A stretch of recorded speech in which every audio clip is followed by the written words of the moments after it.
Good morning नमस्ते स्याझलो सबैलाई। अहिले म पर्वत जिल्ला खलिवास नगरपालिका वडा नम्बर 9 भङ्गारा को टोर्के यो मेरो जन्मेको ठाउँ।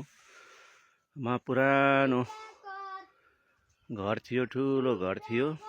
भूकम्पको बेलामा यो चाहिँ निकै असर पनि पार्यो। त्यस पछाडि भत्काएर अहिले यो नयाँ घर एउटा चाहिँ सिर्जनाको अन्तिम चरणमा पुगेको छ।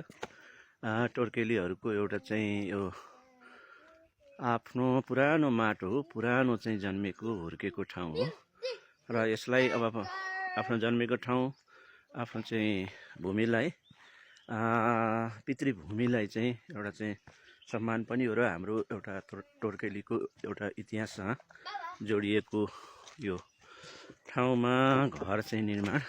यो पछाडिको भाग है, यो छ, यो निर्माणको क्रममै हो। यता हाम्रो डिले दाइले सुन्तला छ, यता तल यता बाथरुम बनाएको छ। यो पछाडिको भाग हो, यो बनाउने क्रममै छ। अनि हाम्रो घरमा चाहिँ छाउने ढुङ्गाहरू उहाँ यो चाहिँ धेरै छाउने ढुङ्गाहरू त्यहाँ छ, यता छ, यता छ, ऊ तल सुन्तलाको रुखनिर यति धेरै छाउने ढुङ्गाहरू छ। यहाँ खानेपानी यो चाहिँ हाम्रो माथि समेरे खोलाको माथि मुहानबाट ल्याएको खानेपानी गोर्खा वेलफेयरको सहयोगमा र यहाँको जनसहभागितामा चाहिँ खानेपानी छ।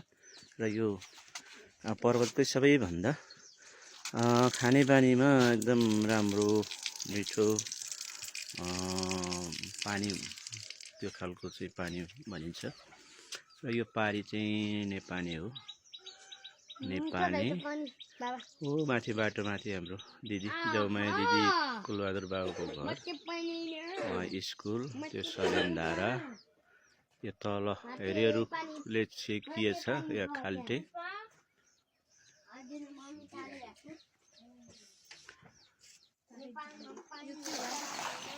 यो हाम्रो घरको साउजी हो, डिले दाइ। यो चाहिँ छोरी बुद्ध, यो चाहिँ हाम्रो कान्छी बुहारी, यो हाम्रो सन्तान, यो हाम्रो टोर्केलीको सन्तान। यो पुरानो घर, एउटा घर अझै बाँकी छ। डिले दाइ खाली बस्ने अहिले यहाँ गरिराख्नु भएको छ। ल हेर्नुहोस् त गाउँमा यो छोराछोरीहरू